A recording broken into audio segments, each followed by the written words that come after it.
So we want to welcome you very, very much to this talk on living gratitude, we call it, the place of gratitude in shamanic practice. And this is really one of our favorite things to talk about. I think I say that every time, but this really is. And it was some years ago. I don't really know how it started. Of course, gratitude is part of many, many spiritual practices in many ways. And some of the things we'll be talking about today is not specifically to do with shamanism, and some of it is. And but I don't know how we started, but we started doing these weekend courses about gratitude, and then it became a 3 or 4 day course, and they were always so powerful. And every time we did a course in what we called living gratitude with the spirits in the circle, we always learnt so much more. And this is how it works really when we sit in circle, because you and your spirits always bring so many fantastic teachings. So we're always going deeper all the time. And that's certainly something that we're very grateful for. So we're going to be talking about the role of gratitude in shamanic practice as we experience it and as we work with it. And we're also going to be doing a couple of these small, short meditation ceremonies, I guess you can say. And before we start with that, I also want to say that there are different aspects of gratitude to be aware of and to work with. And one is the heartfelt human emotion that we have, that we bring. And then working from a shamanic perspective, the other thing is to know that, like everything else, gratitude has a spirit. And so when we work with the spirits, we can also work with the spirit of gratitude and ask it to teach us and ask it to help us. And so this is something that's very special to shamanic work. And we'll be talking a little bit about that later on, but we just wanted to lay that out for you, that it's both these aspects. And you're going to start with a beautiful Thanksgiving prayer meditation. Yes. I just want to, before I start, I want to actually make a confession. And that is that when I was a teenager, in many aspects, I was really, so horrible. And I remember, in America, we have these Thanksgiving ceremonies, not ceremonies, holidays, and it's a Thursday. And I was so cut off at that time in my life that I remember one Thanksgiving thinking, what do I have to be thankful for? And things have changed. Yeah. And that's also something we're going to talk about is, for me, the power of gratitude isn't just what's around me on the outside, it's how I relate to what is around me and inside. And working with it as a power and as an empowering practice, it can really enliven what is around you, and it can really grow the power of gratitude. It's sort of a remarkable thing, really. And we'll be talking a lot more about that in a little while. And of course, I want to say, now you mentioned Thanksgiving Day in America, but for many people in America, Thanksgiving Day is not Thanksgiving Day. No. And for Native people especially. So it's always interesting what we are grateful for, and sometimes we have to shift how we relate to those things.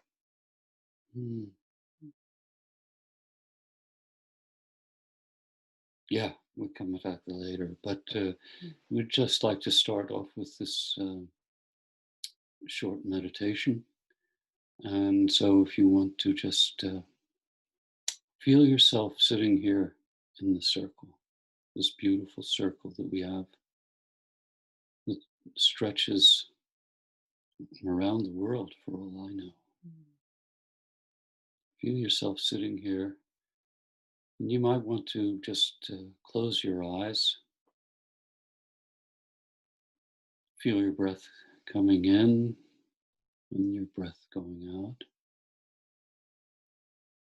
And try to relax. Here we are all together. And we're always all together.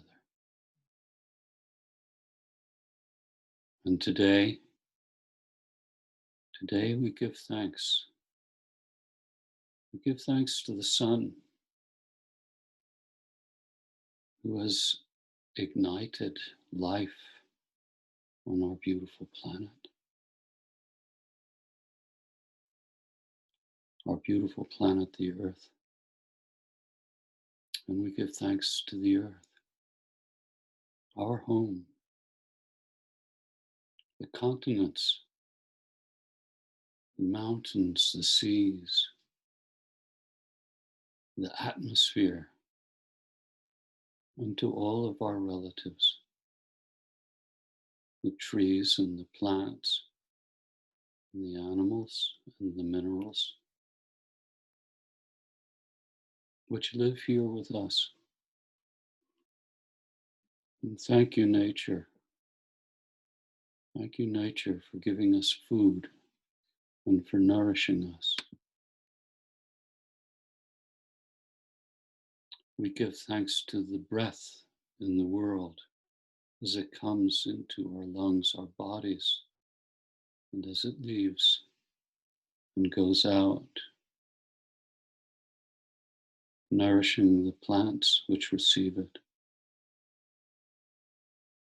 And thank you to the seeds. Thank you to the seeds and the children which come from the seeds and grow into the next generations. And we give thanks to our parents and to all of our human ancestors who gave us physical life and who have brought each of us right here to this present moment. We give thanks to our bodies, our breath, our blood and our bones, and all the organs, and the immune system and nervous system and everything working full time, 24 hours a day within us right now, helping us to share this mystery, this beautiful mystery we call life. And we give thanks to all of those who have helped us today and these last few weeks and all through the years. So many people have helped us. So many people who have showed us love and support. And we thank them. We thank all the ones who teach us in all ways, the ones who make us see the choices we have and how we respond. We thank the spirits who hold us and guide us and give us the power to be who we are and give us the power to change when we need to change. Take a moment now to feel the deep thank you in your heart for who you are, for yourself, for your natural self, your natural place in life, and the knowledge that you are welcome here in life We belong here.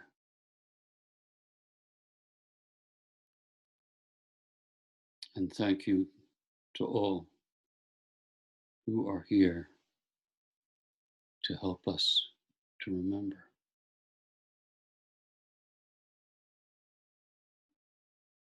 We have so much to be thankful for.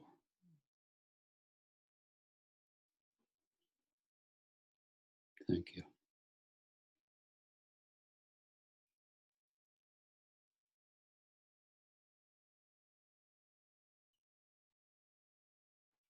Thank you.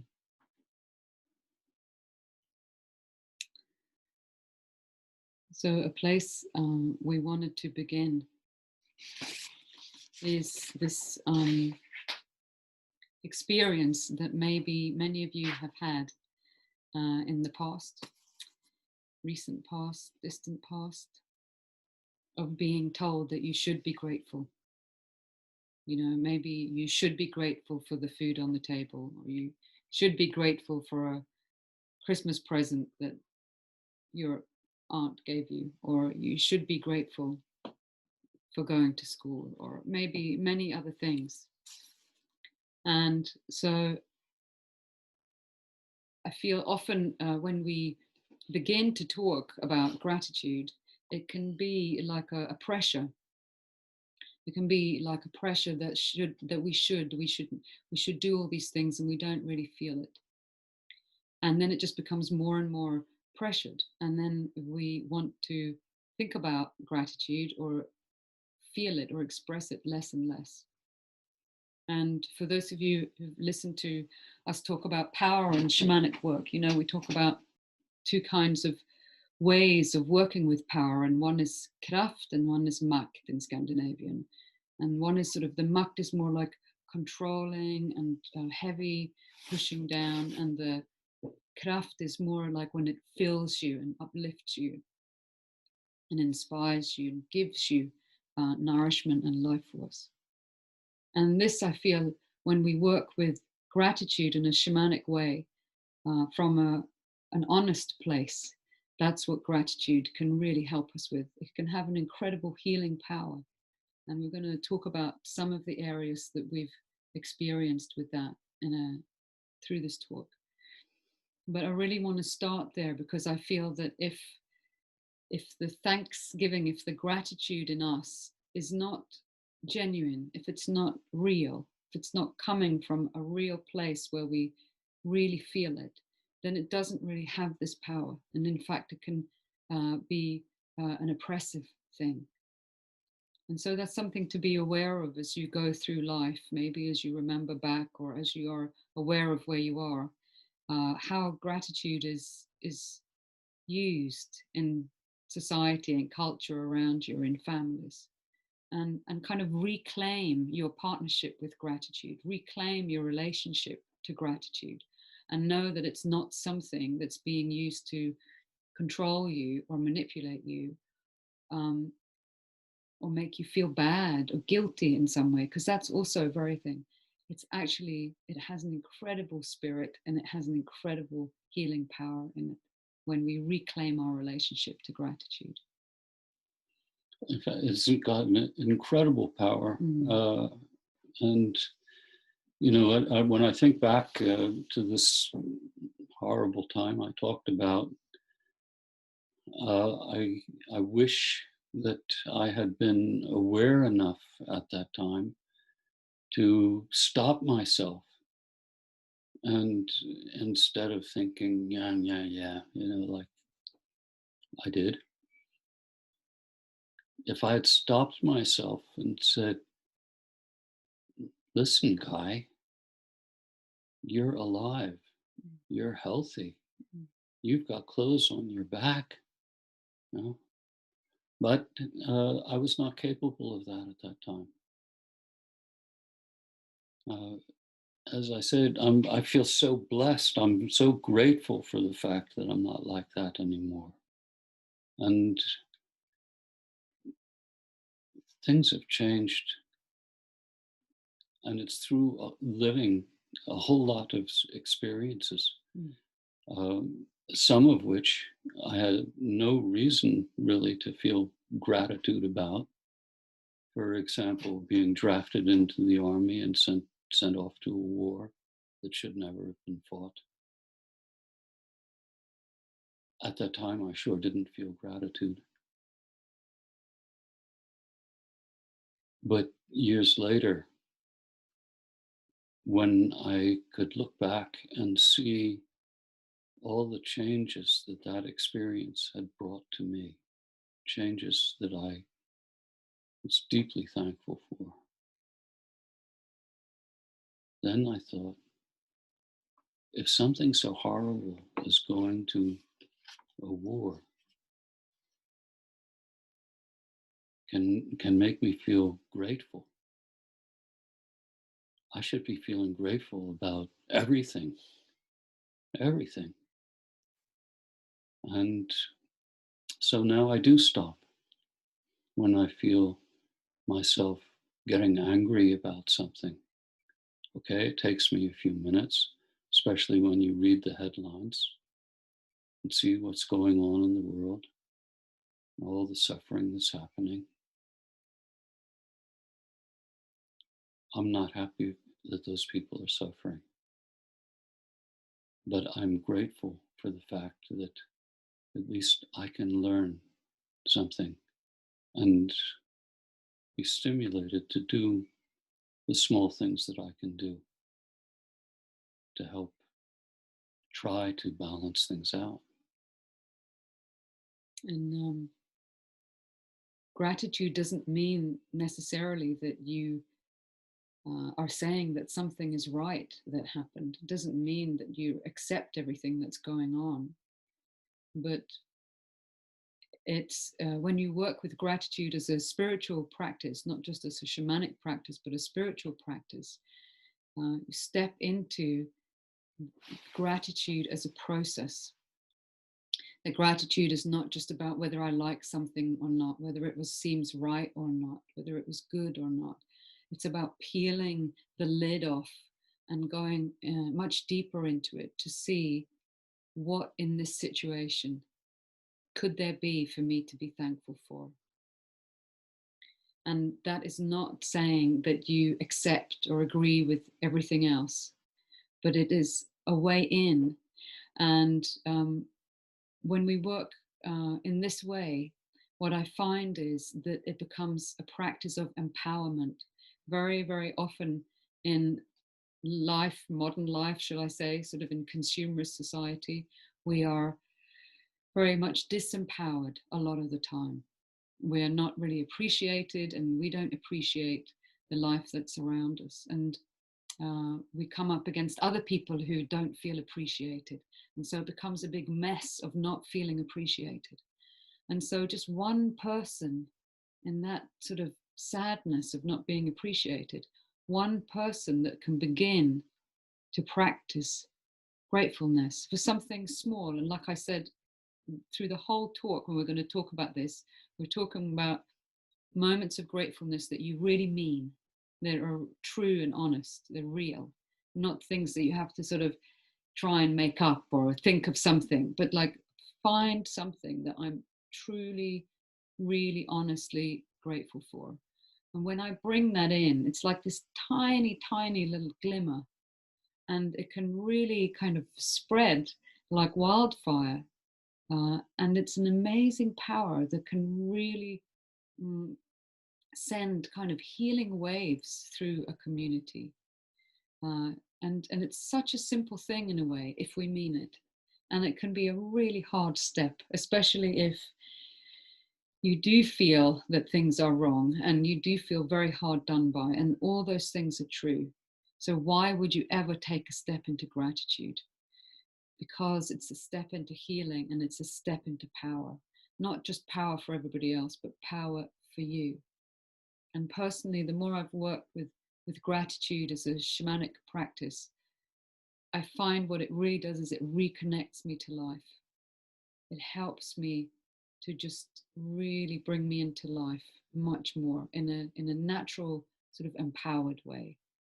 And it's a totally different way of living, really, in the end. And it doesn't necessarily happen overnight. It can take several years, lifetimes.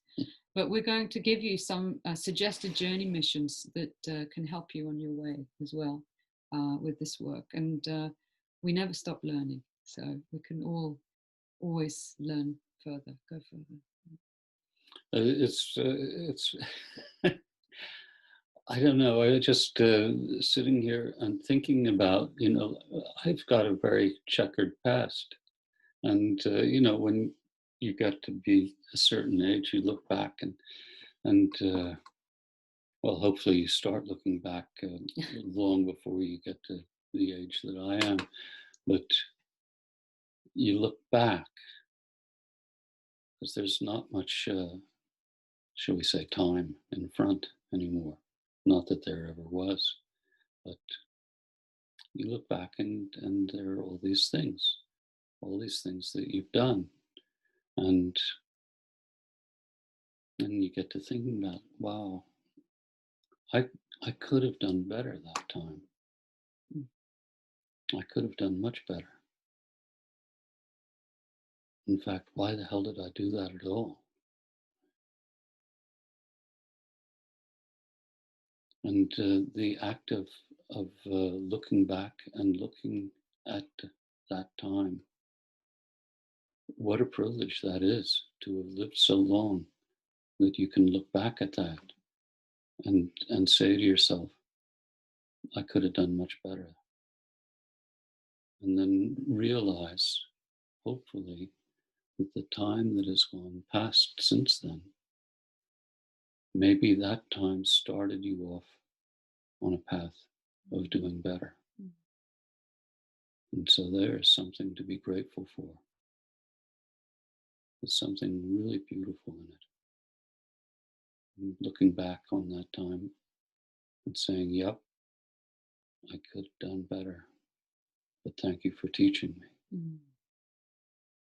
And this is the beautiful thing, I think, about shamanic work, is we can always look for the teaching.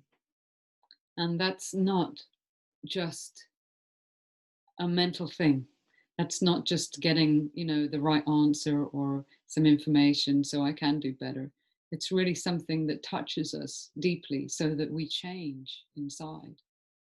And a wonderful mission, if you can do drum journeys to your spirit helpers and you have connection with them.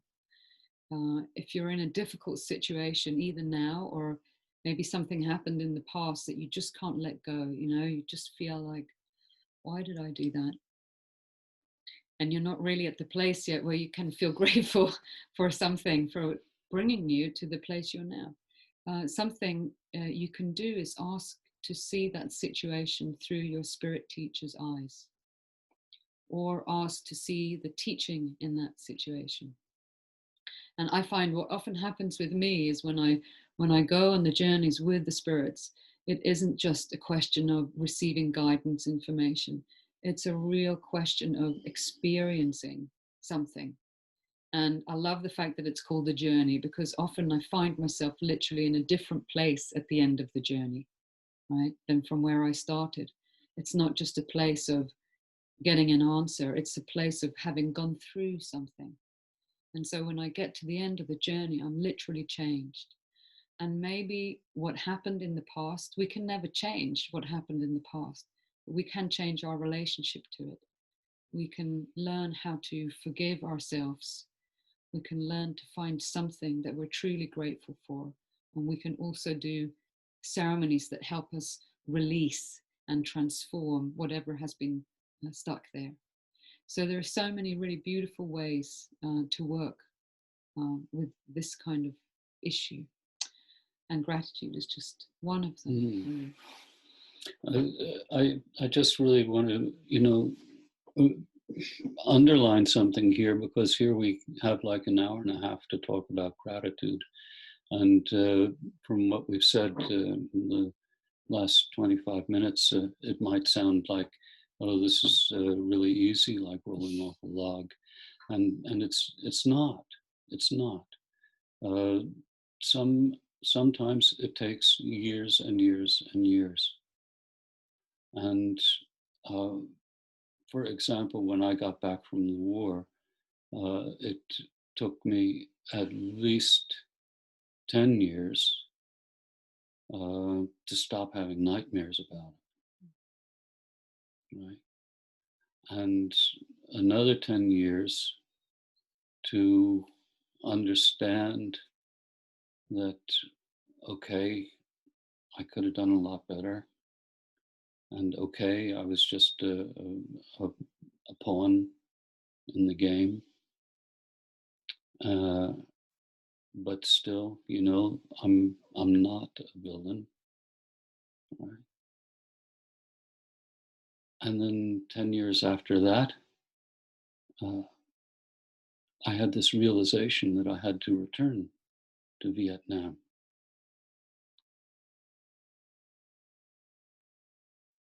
And that was maybe one of the very most beautiful months in my life. And it was a month of healing every day, because of the way I was received. And because I was ready to be healed.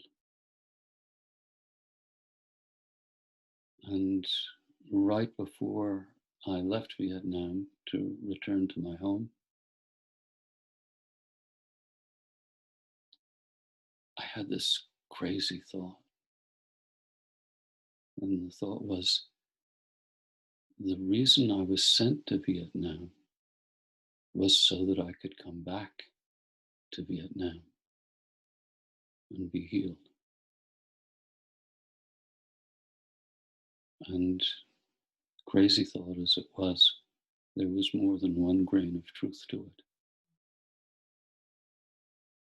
So you never really know how things develop, and you might not be ready to feel thankfulness for many years, but that still doesn't mean that you're still aware of the possibility. You're inviting the possibility of gratitude, even if you can't feel it right now. And we have a question here about how do you avoid falling into like a trap of positive thinking and doing nothing if you feel gratitude rather than maybe things that make you upset. And this is very interesting. And so I want to backtrack a little bit and come to this question. And so carrying on from what you said, Jonathan, that if we want to enter into a practice of gratitude as a way of living, and I don't mean every single moment, but general, maybe once a day, you know, a lot of people have this nice little ritual at the end of the day or the beginning of the day where they write some things they're truly grateful for. Anything, small things, big things. But we don't have to start with the biggest stuff. We don't have to start with the really heavy, difficult things. What gratitude does for me is it helps me remember and it helps me to reconnect to life. And so I start with the things that are maybe easier to feel thankful for. Like I am thankful for being in a loving relationship. I'm thankful for living in a beautiful place. I'm thankful for having enough food and water to keep me alive. I'm thankful to live in a country that's currently not at war or not sort of physically at war. And these things are reasonably easy to keep feeling thankful for. But what I find is it's very easy to slip out of that. You know, we take things for granted a lot. And when I take things for granted, my focus shifts to what I don't have instead of what I do have. When I willingly choose to focus on gratitude for at least, you know, a few minutes a day, I look at what I do have most of the time, not all of the time. There's other types of gratitude, but most of the time I look at what I do have. And so on an energetic level, right, on a soul level, what happens is my soul begins to fill up and expand. And, you know, when I actually remind myself, and not just again mentally, but when I remind myself to feel the connection to all that I'm grateful for. It's like, I find it's like opening the locks, you know, not the locks, but the sort of the dams, so that all of this can begin to flow into me. Oh, wow, I have all this amazing food. Wow, look at all the water that I still have every day. I have water, I can breathe. These very simple things that we most of the time take for granted. And so this is why we talk about gratitude as an empowerment practice, because it's like opening the floodgates and allowing life back in, rather than living in a state of lack or living in a state of missing things, which often leads to kind of a power loss and a soul loss eventually. So gratitude opens the door to reconnecting with all the great things that are already there for us. We don't need to look anywhere else. We don't need to go anywhere. They're just right there. And all we need to do is allow ourselves to connect with them and feel them flowing into us. And so then we get to this question of, so does that mean that we're just walking around in this bubble of great feeling, and we sort of don't care about anything else going on in the world? And for me, I feel that every energy, every emotion has a spirit and has an energy and has a role. You know, everything has a part to play. Anger, fear, love, joy, everything has its particular part in the web of life. And if we learn to work with them as distinct energies, then they can really help us. And when we get angry or upset, that can be a really great sort of force that gets us up out of our seat and doing something, like we're seeing right now with the Black Lives Matter movement and the incredible fury and distress and despair that's happening around the world, that living conditions are so unfair depending on what the color of your skin is. And so this has a real place, this fury, this feeling that I'm not having this is gotta stop. And gratitude is not like a sort of a cozy blanket that we wrap ourselves in and go to sleep in. Instead, what I feel, like I've said, is when I remember the things I am grateful for, it gives me more fuel for life. It gives me more power to stand there and say, you know, I am so grateful for all the things I have.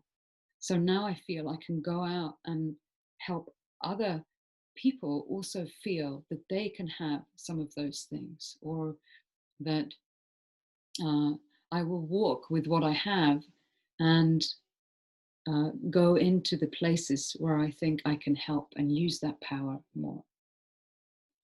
It's it's a really interesting idea, and you've really, I think, come into the center of it very well. And I also realized by your question, Guri, that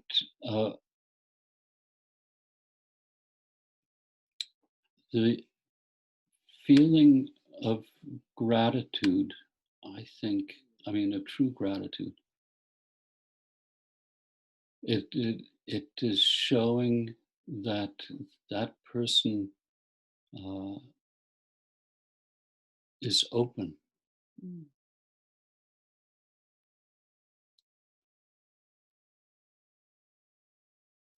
Because, you know, even as we've been trying to say, these things that we get angry about, when we realize that we're angry and we're willing to look more deeply into that anger, and why are we reacting with anger, right? There's going to be a wonderful teaching in there, which might at first be very difficult to look at. And it's so interesting for me, because looking back on my life and my past, and I promise you it still happens, right? My basic reaction to feeling angry is to want to blame someone else. And of course, in many cases, someone else has something to do with it, right? But, and it's not too late for me to learn, because it's also showing me something about me. And it is possible because I am still inhaling and exhaling. It is possible for me to learn.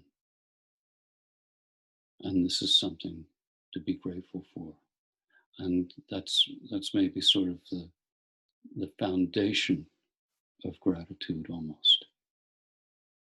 And for those of you that do a journey to the spirits, then I really recommend a journey mission that we have here, which is to journey to meet the spirit of gratitude and ask, what is your role in my life? To journey to meet the spirit of gratitude and ask, what is your role in my life? And when you do that, then it's not just us sitting here talking about our experiences. You get a direct connection, a felt experience of meeting the power and essence of gratitude. And it will teach you where you are. It will teach you the things it feels you need right now. And if you do this journey again in a year or 2 years, it will teach you different things. And so in a way, it's such an essential journey, and it's such a, maybe it's the only journey you need to do about gratitude in a way, although when we do the course, we have a lot of other ones, and we'll share some of them with you. But this is really it. This is what shamanism for me is about. It's letting the spirits teach us. It's letting, going to them and seeing what is their perspective on this. And often it takes me out of my human perspective so that I can see things in a bigger picture, and also understand that there is more to this earth life than humans. You know, yes, there are spirits, there are elements, there are plants, there are animals, there are bacteria, there's all sorts of things going on. And we're going to talk a little bit in a while about how to work with gratitude as a practice together with your spirit helpers to deepen the connection. And I think that's a really key thing for me. That was certainly the doorway into gratitude for me. But to do this journey, to meet the spirit of gratitude and ask, what is your role in my life? If you're interested in this work, if you're drawn to it, really recommend this, because it will tell you so much more than we can, because it's not just about words and understanding. It's really about having this felt connection. And I just want to say one thing. If you do that journey, and the way we teach people to do shamanic drum journeys is to build a relationship with a few trusted helpers that come to you and want to work with you. And you journey with them every time so that your relationship, your trust, and your understanding of them deepens. So what happens is when you ask to go to meet a spirit like the spirit of gratitude, which is maybe a much bigger spirit that you've never met before, maybe not somebody who's going to have a personal relationship with you, we always recommend that you don't just sort of barge in there, but you go to your own personal trusted spirit helper first and say, I really would love to go and meet the spirit of gratitude. Can you help me? Can you take me there? And then they say, yeah, but we're going to go here first.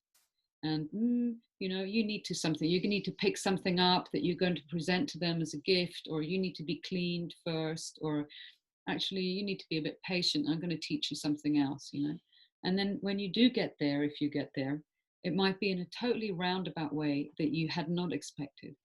And you might find that they don't look or sound anything the way you had expected.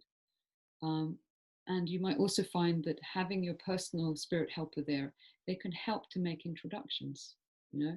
And several times I've had journeys where my spirit helper has sort of had to speak for me, to sort of say, she's okay, you know, like you can let her in, or, you know, give her a chance to say something, you know, and listen to her. So this is really important when you do these sort of big journeys to other more general spirits. Always go with someone that you know and trust. Right.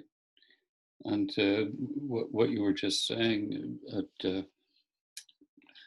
well, you took the words right out of my mouth. Sorry. But I want to build on that for a little minute anyway.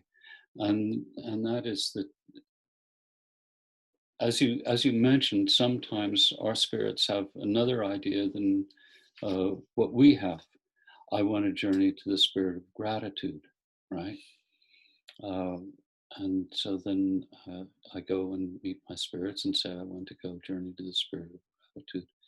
And they say, well, why do you want to go and speak with a spirit of gratitude when you're so angry? Mm. Yeah. And in fact, this has happened to me. Yeah. So, and basically the situation that Zara brought up, but we've got somebody else we feel that you should talk to, and that's the spirit of anger, right? Mm. And so then they took me to meet the spirit of anger. And I was a little bit scared about this, and I, you know, hey, but you're going to come with me, aren't you? Oh yeah, we'll be around. You know, the big relief, huh? We'll be around.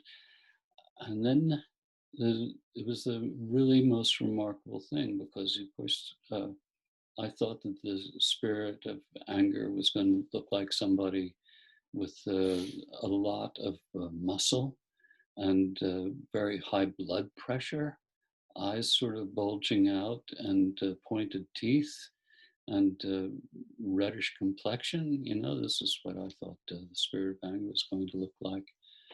And in fact, it was somebody who looked like, I thought, a really nice guy. And then I talked with him, and I learned some things about anger. And after we talked for a little while, he said, now I think you're ready to go and meet the spirit of gratitude, all in the same journey. Right? So they've got a lot of surprises for us, the spirits. And as you know, your own life is complex, my life is complex. And a lot of us maybe try to make our life simple, as Gray was talking about, you know. And it's not always that easy. And there are so many gifts where we least expect to find them. And this is the really great thing about going on a journey with a clear, strong intention, but try to put your expectations aside and your assumptions. And then the spirits are able to teach you much, much more, I think. And then my life really begins to change. Yeah. And another thing that we want to come to a little bit later on is about being thankful for who you are, who I am, who we are, not just being thankful to other people. And this also related to this question. And also want to say that if any of you want to ask questions, please use the chat. We'd love to hear your questions. It really, you know, we have a plan about what we want to talk about, but it's really great because it is a live talk, to hear your questions. So please feel free to write them in the chat. This is something that's very hard for a lot of people, to feel grateful for who they are. And just like in the question about how do you fall into this trap of just, you know, being complacent, being positive, you know, oh, I'm great, so I don't need to do anything, you know, I'm just great as I am, and I think I'm just fantastic, and I'm so grateful for myself, you know, I'm just the greatest. That's great, but that's not maybe taking it very far. Again, thinking of gratitude as a spiritual practice. You know, what are the things, just like we said in the beginning, what are you truly, honestly grateful for in life around you? What are you truly, honestly grateful for inside you? You know, and that can be, for many people, it can be very uncomfortable and very unfamiliar. And this is also something that the spirits can help you with. And we like to, I mean, now I'm just talking about it now. I was going to talk about something else, but we'll get to that. So on the course, we also do something that I really love, which we work a lot with song and the power of song and the healing power of song. And in our healing work, we do a lot of actual healing through song. And we work a lot with song as empowerment. And we're going to have this online course later in July called Open to Power. And there we're going to work with the power of song. But it's really great that you can find a power song for yourself. And this is something we often use. But you can also actually ask for a power song that will help you to feel grateful for who you are. A power song that will help you to feel grateful for who you are. And then you sing it out loud. You don't have to have anyone else around you, right? It doesn't have to be pretty. It doesn't have to even be in tune or whatever that means. It's a spirit song. Try it out. And maybe like you, Jonathan, you have a lot of things in your life you're not very proud of and you're not very happy of, and you're filled with regret and guilt. But there's always something. There's always something to be grateful for in every person. And this actually is often the first step to healing. You know, it's like if you're rebuilding a beautiful house, it's the first brick that you can put in, and can also be amazing work in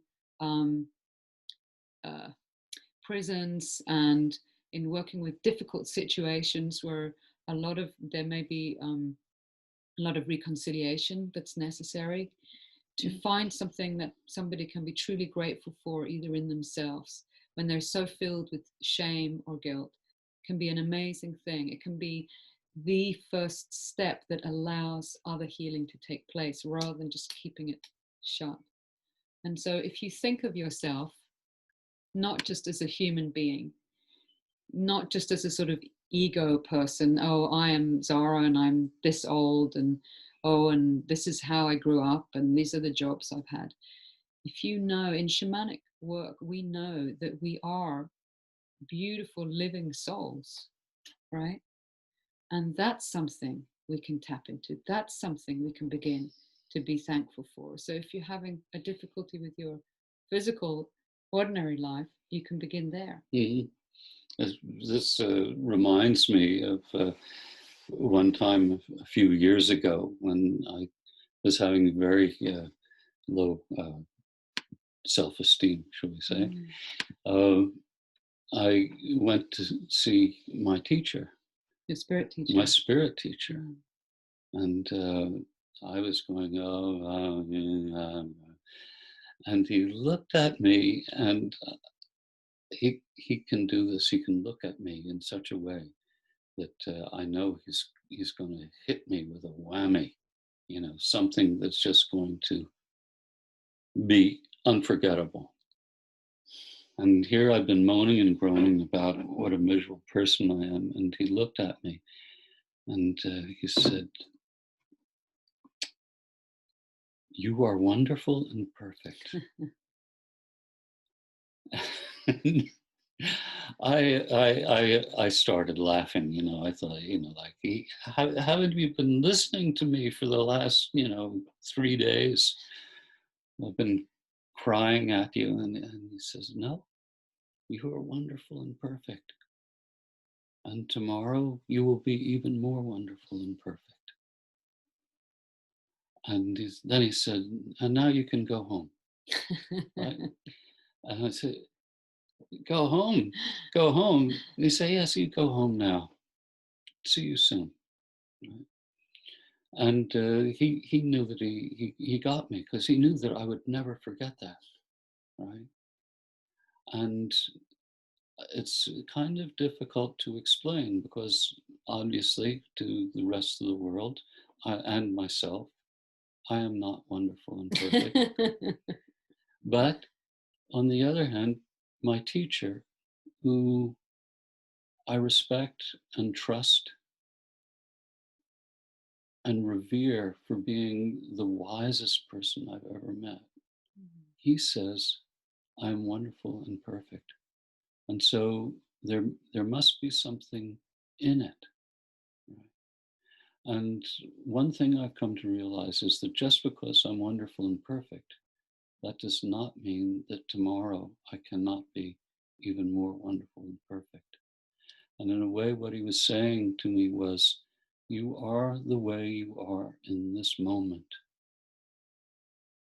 You cannot be any other way in this moment.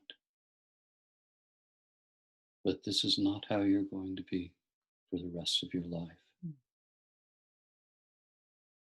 And so to take power in the way that I am in this moment, and to use that power to make myself even more wonderful and perfect tomorrow. And I'm sure there are a whole lot of other teachings in this. And as time goes on, I hope I'll see a few of them. And so we would really love to invite you all who are on this talk now live, and also anyone else listening afterwards, to try this out. Try to find something that you truly feel grateful for in yourself.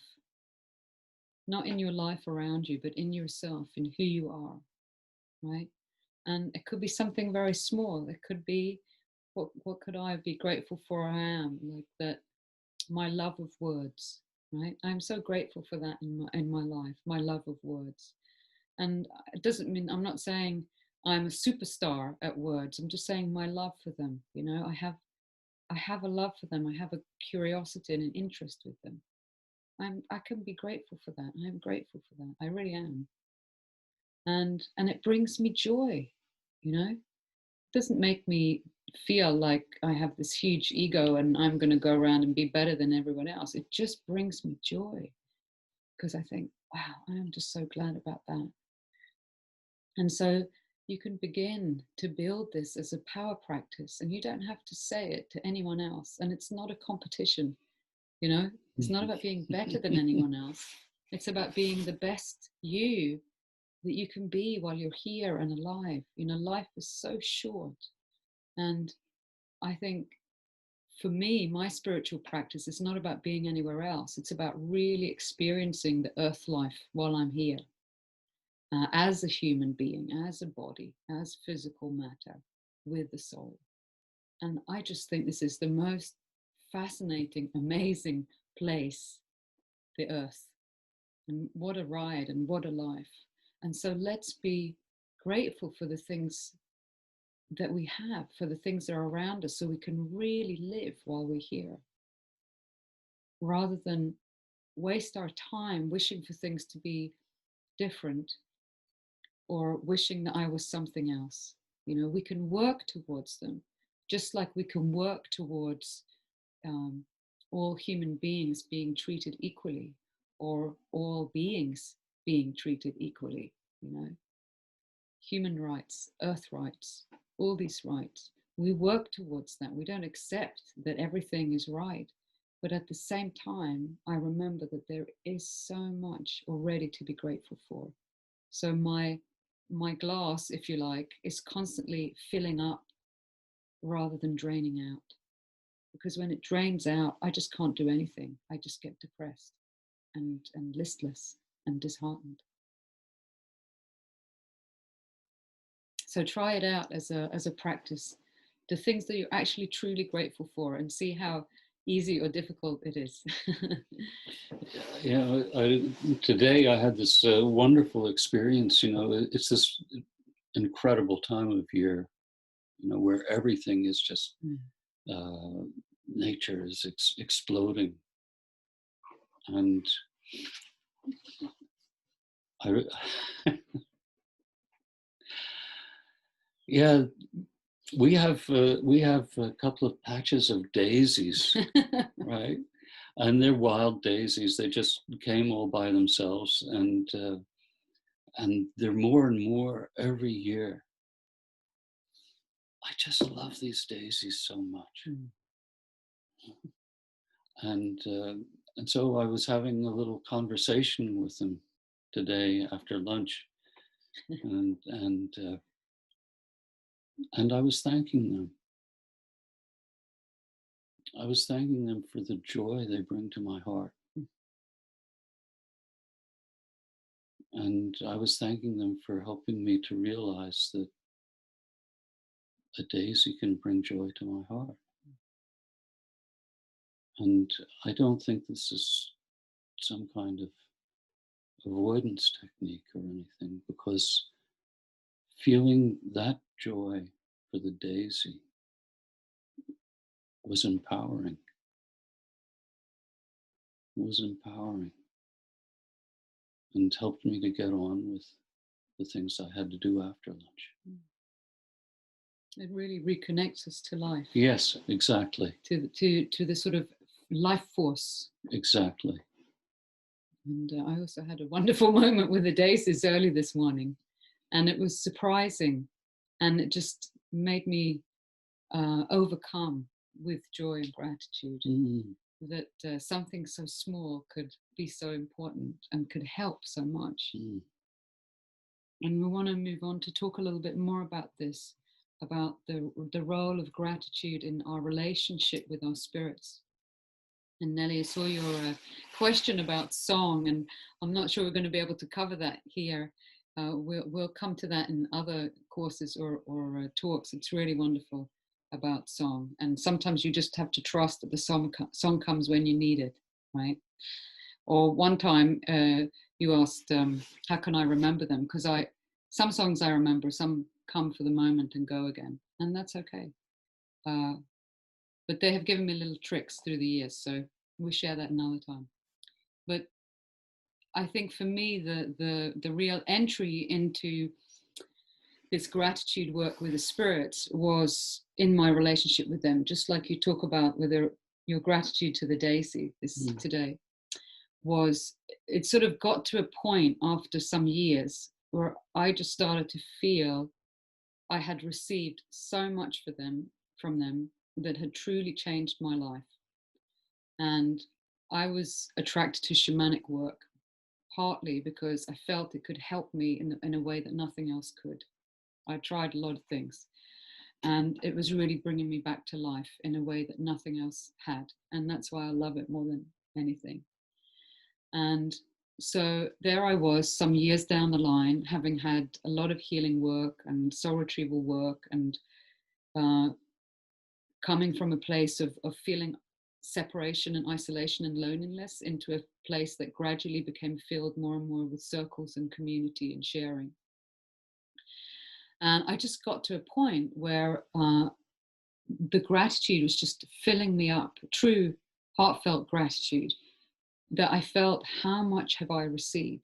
And in a way, by feeling that, I was receiving it all over again. It was filling me up all over again. It was connecting me to just like, wow, you know? And so then we decided we had to, I think the first gratitude course we had was basically an excuse just to have a really big Thanksgiving party for the spirits. To be able to have a big ceremony to say thank you. Yeah. And that's what we did, and it sort of grew from there. Yeah. I think it was a 1-day course, wasn't it? And then the next time we did it, it was a 2-day course, and then it turned into a 4-day course. But the main reason the first time was to allow us to come together in joyful ceremony and express our amazing heartfelt thanks for everything they have done for us through the years. Yeah.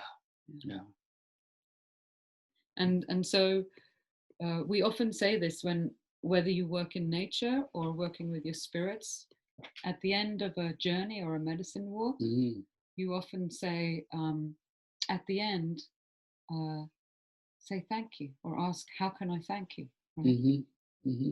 And this is, today I was thinking again about my understanding of power is that it works in circles. It works in circles. And so when I receive something which for me is empowering, I feel the power. I feel the power immediately. And that opens me up to allow the power to continue to flow, right? Because it's not the idea to turn into a power vault. You don't want to lock up all that power. The power it's the power of the universe, really. You say that somebody is a very powerful person. For me, what that means is that person is filled with the power of the universe, right? And for me, a really powerful person is someone who allows it to flow out to other people, right? And this is sort of the difference between, shall we say, a politician and someone who is working in a recycling center. They're all trying to give back in some way, maybe. Well, the good politicians are. Unfortunately, there seems to be sort of a scarcity of them. I don't want to get into that conversation right now. You will know what I mean. So why do we suggest that people ask at the end of a journey, how can I thank you? How can I thank you? Because it's a way of bringing the power that you've received on the journey into your everyday life, right? Into your everyday life. And the spirits are so wonderful because they generally don't, my experience anyway, is that they generally don't say, well, I want you to go out and dig up your lawn and plant a cornfield. And, it's getting a little late for planting, so you'd better get with it. Fortunately, they don't do that with me too often. Right? But very often they do tell me things like, why don't you dance? Why don't you sing a song? Write a poem? Things that I should be doing anyway, but I'm always putting off, right? I actually remember there was one guy who got told to plant 100 trees, I think. 100 trees? And he went and did it. No, he had to plant 6,000 trees. I remember this number. Yes. He is an amazing person who went and started to do it. Yes. And start with one. You start with one, and the last time we heard, he had planted over 100. Yeah, really amazing. Yeah. But so they can ask you to do big things, right? Yeah. And then when you do them, you remember that it is your way of giving thanks. So if I'm standing there and like digging that hole for the 55th time and getting a little weary and tired and hungry, then I remember, it was because this is giving thanks. Yes. And that just shifts me again. It gives me power, It just reminds me of what's truly important to me, what's truly meaningful to me. But something wonderful, I want to continue now that you brought that wonderful memory back to me. He was also the kind of guy who didn't feel that he had to do that alone, but he could share the joy of planting these trees with other people and the work of it, and look at it as a celebration rather than a task that had been placed upon his shoulders. When he came back from that journey, he was so happy. Yeah. He was so joyful, Yeah. and he was starting to think of ways that he could do it, because he knew he couldn't do it all by himself. He's a very engaged person. He had many other wonderful tasks, right?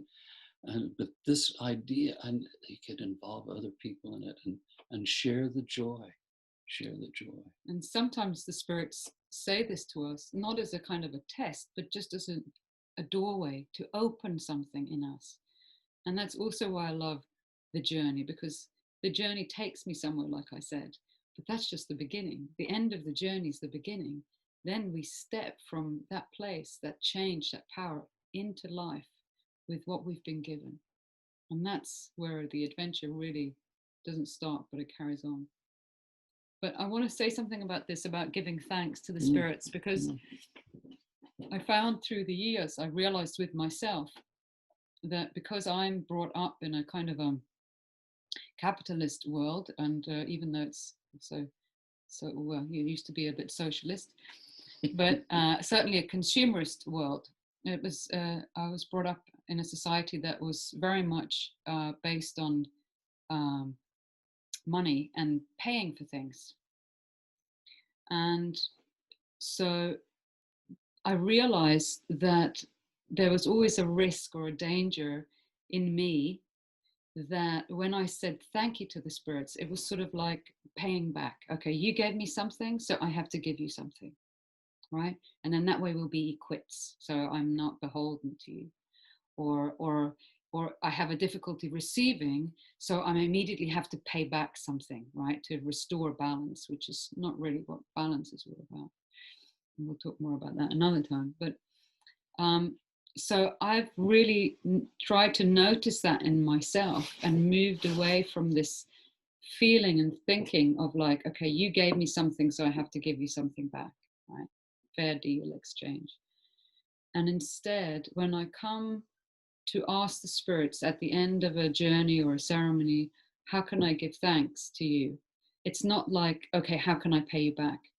But it's rather that it becomes a moment. Again, we were saying this at the beginning, again, we're saying this all the time. If it's really, truly meant, if I mean it, if I really want to thank you, what it does is it takes me out of that idea of having to pay back, and it takes me into the feeling of gratitude. It's like, wow, I really received something. Gosh, you just gave me such an amazing teaching or a beautiful healing, or you've changed my life yet again. I really want to say thank you. And then it becomes a gift. It becomes a gift given freely from my heart, not as a way to pay back, but as a way to pay forward in a way, It becomes because I just truly, freely want to say thank you so much because it means so much to me. And again, that helps me to receive it even more fully, I feel. It's it reminds me in a way of well, this is about the third time I've been reminded of this while we've been talking. There's a wonderful book written quite a while ago, and it's called The Crock of Gold, and it takes place in Ireland, written by an Irishman called James Stephens. The Crock of Gold. Beautiful book. Really a mythical adventure. And at one point, this is the one thing that I really remember from this book, right?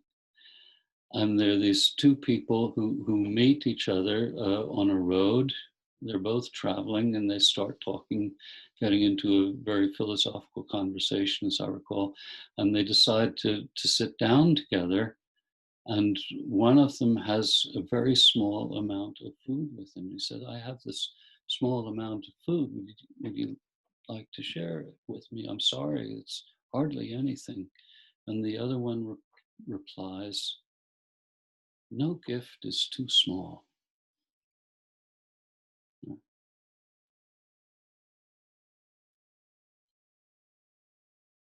That one-liner, I guess I read that about 40 years ago. Yeah. and haven't read the book since then, but I think I'd better do that. Yeah, it's come back. Yeah. And this is, in a way, it grows the gift.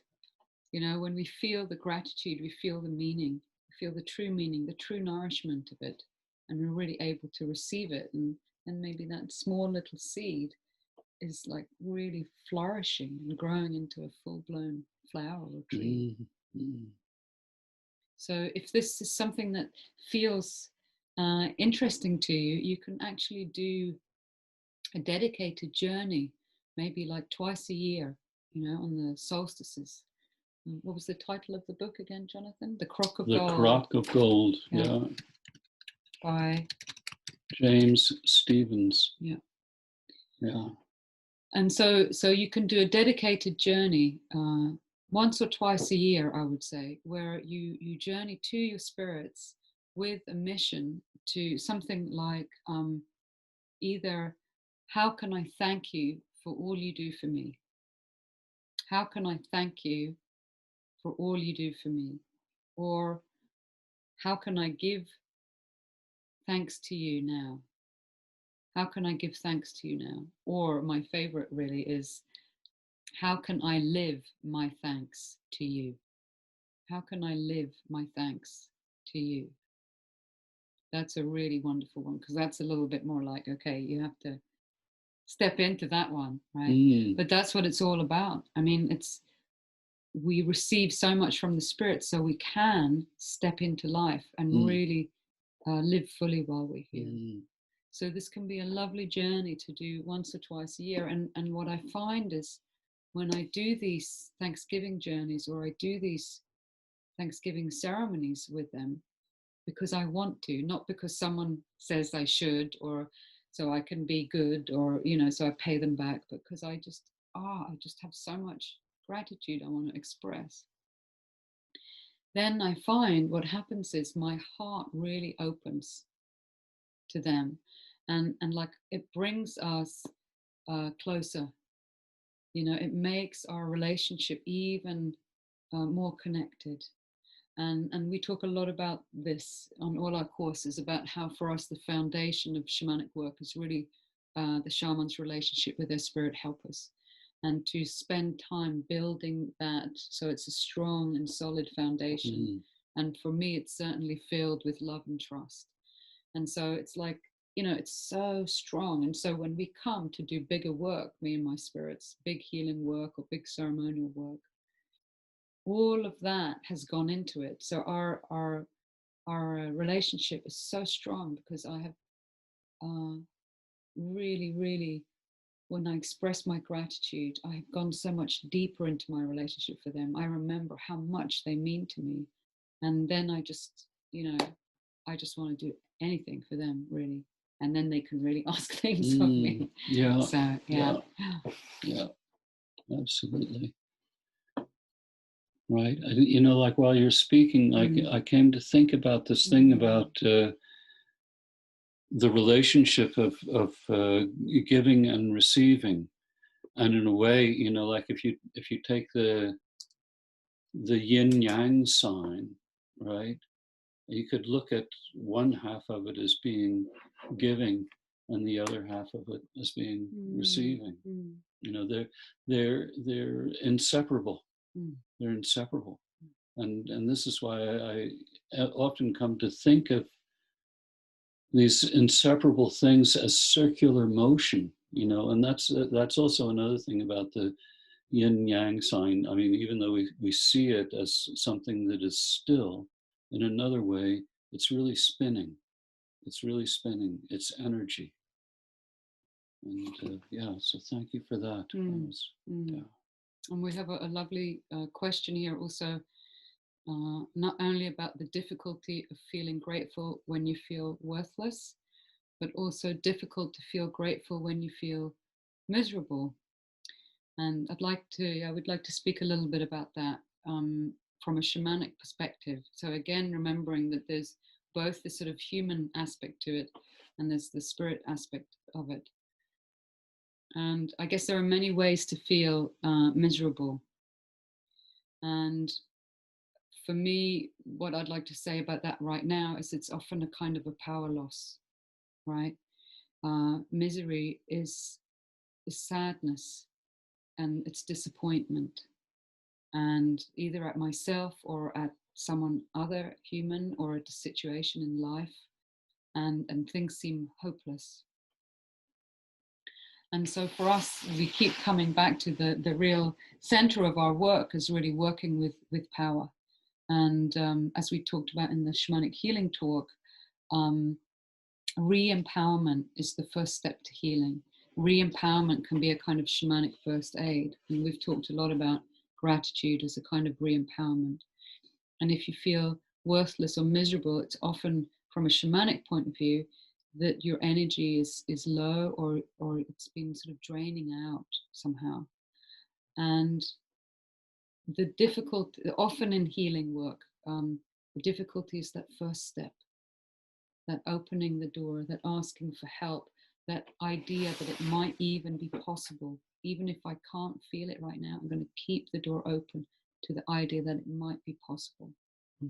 And this phrase, keep the door open, right? I know for myself, and maybe it's the same for you, Ashley, that when I feel miserable, Monica, sorry, yeah. When I feel miserable or I feel worthless or hopeless, I also feel separated. I also feel separated. And I know that I am not separated. But in those moments of worthlessness, I feel separated. And so this is why we've been talking about finding one thing that you feel grateful for, one thing that you're thankful for. Right? And maybe you're really angry at somebody, and it just closes you down, or you feel like I have nothing to give, right? Look for something, not necessarily inside of you, but very likely not very far away from you, like the daisy I saw today. You just use 2 minutes checking out a daisy, right? Or watching a child play in the park. When I have those difficult days, miserable days, I try to go to the really basic things, the things that I know that I am grateful for, and not that other people tell me I should be grateful for. So this is why it's great to build up a little bank of things that you are personally truly grateful for, so that when you have those really more down days, you can actually open that up, and it's not just a little pep talk to yourself, but it's actually plugging you back in to the life force. That's what I think about. And so for me, the thing that is kind of most essential, that if I go back really down to the basics, it's sort of putting my hands on the earth, or putting my hands on a tree, or remembering that when I drink water, it's like, wow, this is really a miracle. This is a miracle of life, water. All the water molecules on this earth are older than the sun, I read the other week. Which is just like, wow. And they're going into my body? Yeah. Wow. That means I'm older than the sun. What a privilege. Right? Yeah. So I feel like with misery, sadness, worthlessness, they sort of, the very basic way of looking at it is like they're sort of unplugging us from the life force. They're making the connections frayed and thin. And so anything that can really plug you back into life can help. Okay, it's not maybe going to change overnight, but it's remembering. And this is not gratitude in a way that, okay, I'm going to go out and I'm going to like breathe in a big breath of air, and then I'm going to be really thankful for the air, and hopefully I'll feel better, right? It's like, okay, if I'm grateful, then make me feel better. It's not that. It's something that really touches you. It's a real choice. It's a real spiritual practice that you say, I believe in the power of gratitude as a healing power. And this is something I never knew about it until we started to work with the spirit of gratitude and holding courses about it. I felt it was a wonderful thing, but to feel the incredible healing power it has. And on the courses, when we do them and we have time to sort of spend more time together and really go deep, we also go into the more difficult areas of work. And we do journey work where we ask, who do I need to thank now, and how can I do it? And we do journey work about difficult situations and how I can begin to approach them from a place of gratitude or with the power of the spirit of gratitude. And so this is not just a little quick injection that will make you feel better. This is a real choice to have a spiritual practice where you really believe in the power of gratitude as something that can change life on earth. Yes, I love that. Thank you, Lisa. Gratitude is a magnet for miracles. That's beautiful. And it's not so much, I think, that it brings the miracle. It's just that it opens us to the miracle that's around all the time, right here, Gratitude is the key to unlocking the door of our hearts, But I love that about the magnet for miracles, because one time, a few years after I had started my shamanic practice in earnest, one of my friends, jokingly, I think maybe, said to me, "Oh, so you're a shaman now? Can you show me a miracle?" Right? And somebody just lifted my hand. Right? I said, "You want to see a miracle?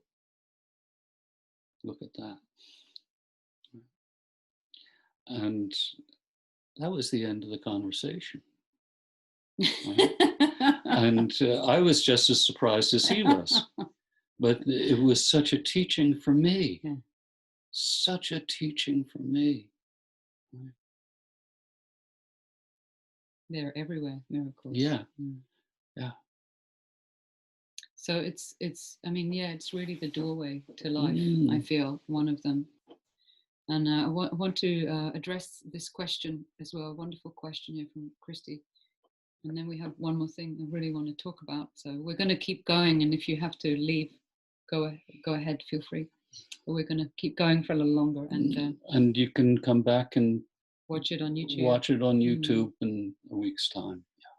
So there's a question here about how to find reconciliation when the thing you're most grateful for about yourself has also been the source of most of your personal trials and misery on this plane. And so that, I guess there are a lot of things to say about that if there are some more specifics. So I'm just going to talk about it very generally, and I hope it might be helpful for you, Christy. For me, the key word in that sentence is reconciliation, to reconcile, to bring back together, and to not allow to see it as one. Here is this thing, and okay, it's brought you a lot of trials and misery, and you're also incredibly grateful for it.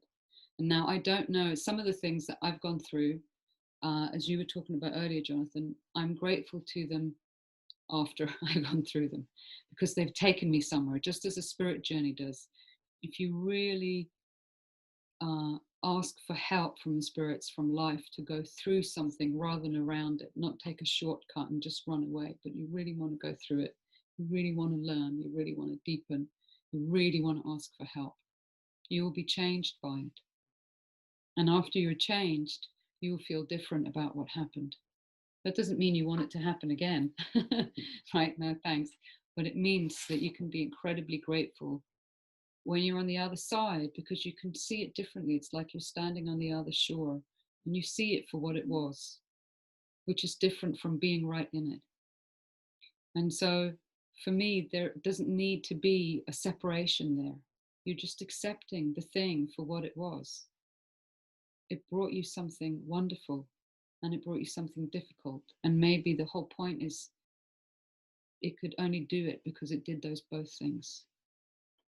And as we talked a little bit about in the shamanic healing talk, there are many people who go through teaching illnesses or deep situations. And for some people, they become a doorway to a new life. And so I certainly don't want to go through some of the things, again, that I've gone through, extremely deep grief or life-threatening illnesses, very abusive situations. I don't want to go through any of that. And I'm not grateful to the person or to the illness as such. I'm grateful to life and my spirits and myself for being able to go through it and to receive the teachings and to be more fully alive. So there are so many facets of this work. There are indeed, and in traditional shamanism, and also the shamanism we practice in the modern times, there is something called an initiatory illness. And in the modern world, sometimes these initiatory illnesses have psychological classifications or psychiatric classifications. And in some cases, they are unfortunately treated as such. But I think of a lot of people who come on our retreats are highly sensitive people. And often have a difficult time in so-called everyday life. In fact, I kind of wonder about anybody who doesn't have a hard time with everyday life. There's so many things coming at us all the time. But when you learn to be grateful for these gifts, which might on the surface seem to be curses, then the curse changes to a blessing. And it's not always easy. And this is why we say the shaman works by asking for help. And there's some beautiful comments here. I love this prayer of gratitude, Nelly, that you have. Thank you for the miracle of life that I am. That's a beautiful one to remind us that we are also life. We're not separate from life. Mm-hmm. And Karina, you was, and we're also miracles. Yeah, we are. We are, really. Yeah. Apparently, it's the human eye is so amazing that they still have not been able to make anything that even begins to approach its complexity and brilliance. And Karina, you're saying when you're working with the power of gratitude, yes, it cracks you open and makes you feel vulnerable. And that's a really interesting place to be. And it's great to be able to ask for help to step into that. We don't have to do everything at once. We can take one step and then one step and one step. And I really want to address this question about if you lose somebody that you love very much, and maybe there's some unfinished business, how can you work with gratitude in such a situation? And I feel that there are loads of ways, but the one that really came to me when you were asking that question is that even though the person might not be there physically anymore, your love is still there and your gratitude is still there. And maybe there are a lot of things you didn't get to say.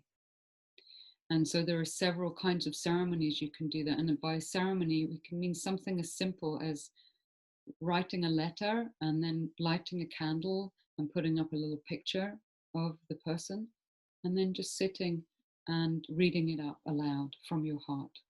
That is a ceremony.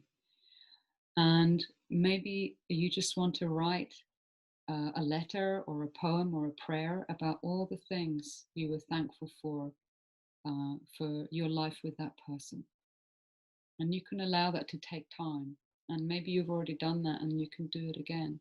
And then do it as a ceremony, like bring some things together, make a little altar space, or go to a very special place in nature where you like to be together, or however you like to do it. Do it really beautifully, dress up like we did, like do something that really makes it feel like a sacred, special moment. And then I like to light a candle or some smoke or whatever you feel good with. And then sit down, and maybe it'll just take 10, 15 minutes, and read out from your heart all that you're grateful for. And maybe there'll be other things coming to you that you also want to express your gratitude to. And I promise you, they will hear you. Maybe not the physical person, but the spirit, and the universe will hear you, and you will hear you. And see if that gratitude can bring some healing. And the pain and loss will be there always, but the gratitude and love and the joy will also be there for the life you shared.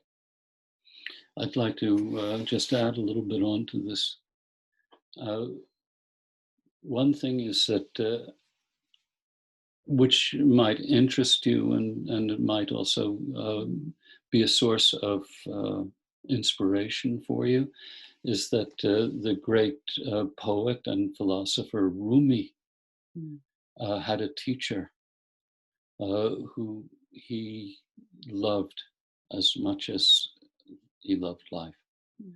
And there were people who were jealous of him, and one day Rumi's teacher disappeared. And this just tore him apart.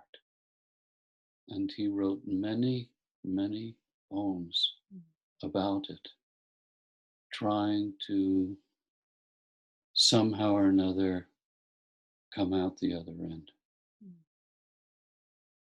And in some ways he did. And you might want to read some of these poems. Another thing that I can say from my personal experience when this has happened for me is that there is grief. And just as you can't hurry love, you can't hurry grief either. But you can bring love to grief. But you can bring love to grief. And in fact, part of grief is love. And one thing that, when this happened to me one time, I came to realize eventually that that person did not die because that person was living in me and also living in all the other people who loved him. And when I realized that, I came to be able to see changes that he had made in my life, in my way of looking at the world, and in the way I am. And that realization filled me with gratitude, because he's still with me. He was one of my comrades in arms when I was in Vietnam. And he died 6 years after we got home in an automobile accident. And you feel often what a difference he made to your life. Very often. And sometimes it really cracks me up. I got a smile. He had, among other things, he had a great sense of humor. Yeah. And I think it's when we let life touch us, when we let other people touch us, that creates a lot of meaning. And that's a really wonderful way to let that love be alive. You know? It opens the door. Hmm. Yeah. So there's one last thing I'd really like to touch on, one aspect of gratitude we haven't really touched on, and for me it's been really, really helpful, so I wanted to share that with you. And I realized through the years that one of the things I found a little difficult sometimes was when I felt I had really done something nice for somebody, you know, or I really tried hard to go out my way to help somebody, or, you know, whatever. It could be a really small thing, could be such a small thing as like opening the door to somebody, you know, and they walk through it and they don't say thank you, right? And I think we all know how that feels, you know. And I think for me there are so many complex emotions there. There's the emotion like of ungratefulness, which makes me angry and makes me feel like, you know, oh, well, I'm not going to do that again, right? And what I would love to say to you, if you've experienced that, don't ever let the so-called ungratefulness of somebody else stop you from being kind, ever. And for me, this has been a huge teaching because, you know, I love gratitude. And so I love to get gratitude back, right? So think about how wonderful it is when we express gratitude in the world, how good that makes people feel, even if it's like a bus driver or the person at the supermarket, or, you know, going to, I don't know, yeah, I don't even know, anything. So we try to say thank you a lot to a lot of people all the time, in fact at a ridiculous rate, and it's just become a habit, you know. And it's not meaningless because it's not empty. It is actually we actually do mean it. But so I found that, you know, maybe in your family or with friends or just with, you know, with people at work or just people on the street, you know, you try and do something nice, you try and be a good person, and it goes unappreciated, and maybe even worse, it goes unacknowledged, or even worse, you know, it gets criticized. And so what I remember is I didn't do it to get some kind of payback, you know. And this is again why I talk about this idea of really moving away from gratitude as a way to pay back, you know. Pay it forward, don't pay back, pay it forward, you know. If they don't pay you back, think that you've paid it forward. Okay, they didn't see it. Maybe they're having such a bad day, maybe they're so miserable and sad or lonely or grief stricken, you know. Maybe they've just been fired, or maybe they've been depressed for 20 years. We just have no idea what's going on for people. Maybe they didn't even see it, maybe they're half deaf, you know, they just didn't notice because they're so stressed about trying to get home to their kids on time. So we don't know why they weren't able to say thank you or notice our wonderful, kind act of helping, right? Opening the door for them. And this is why there's this wonderful book, right, by Ram Dass and Paul Gorman called How Can I Help? How Can I Help? Yeah. Which is really great. If you're in any helping profession, read it. It's great. It's about helpers prison and many other things. So if I'm in a situation where I want to help, I want to do something nice because I want to get something back, I want somebody to say, wow, how great I am, thank you, or not even that, you know, but I just want someone to appreciate it, and they don't. And then again, the sort of air goes out of the balloon and I might not do it again, you know. And I have to say it again, please don't ever stop being kind, caring, loving just because it goes unappreciated, right?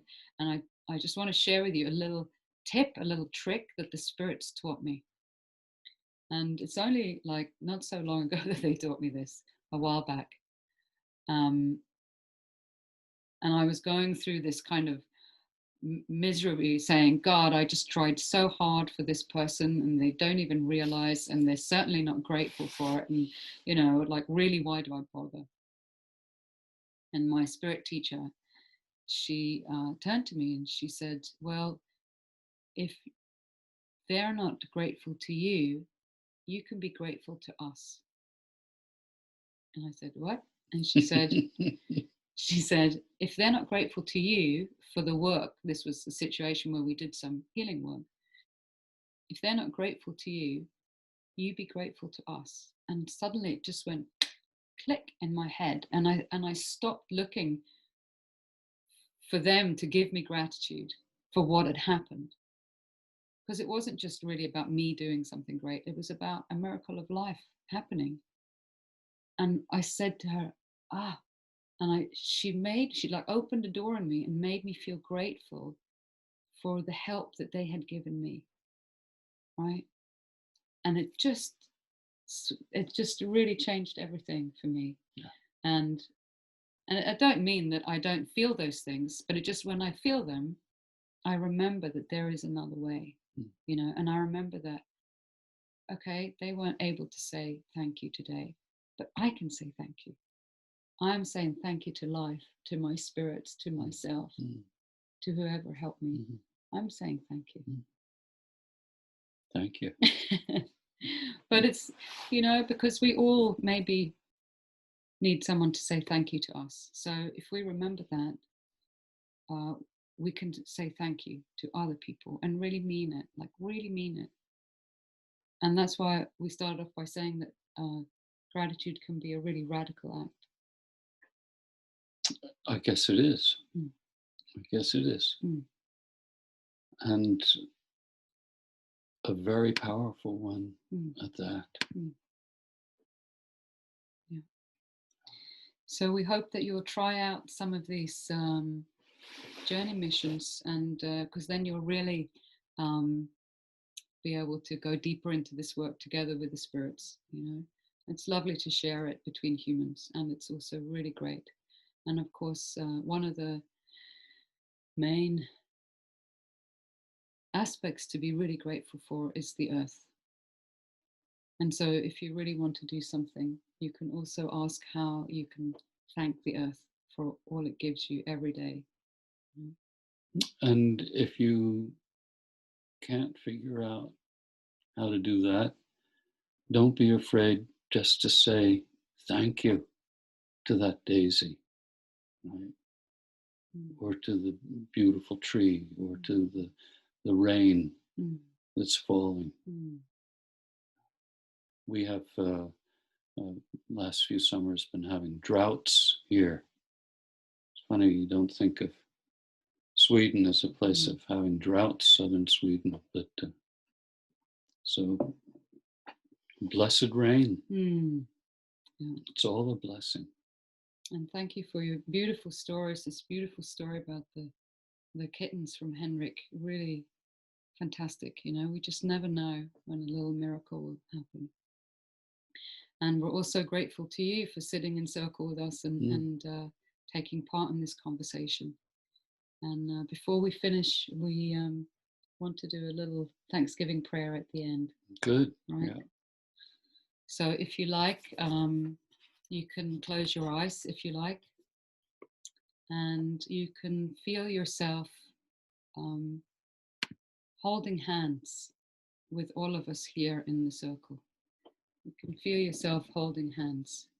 And even if we can't touch physically, we can touch in spirit circle and really allow that feeling of being together, and allow a feeling to arise in you that is a really natural, easy thankfulness. Something that you're just naturally thankful for today, right in this moment. And let that fill you. You don't have to question it. You don't have to analyze it. You don't have to worry about if it's right or wrong or enough, or just notice it and let it fill you.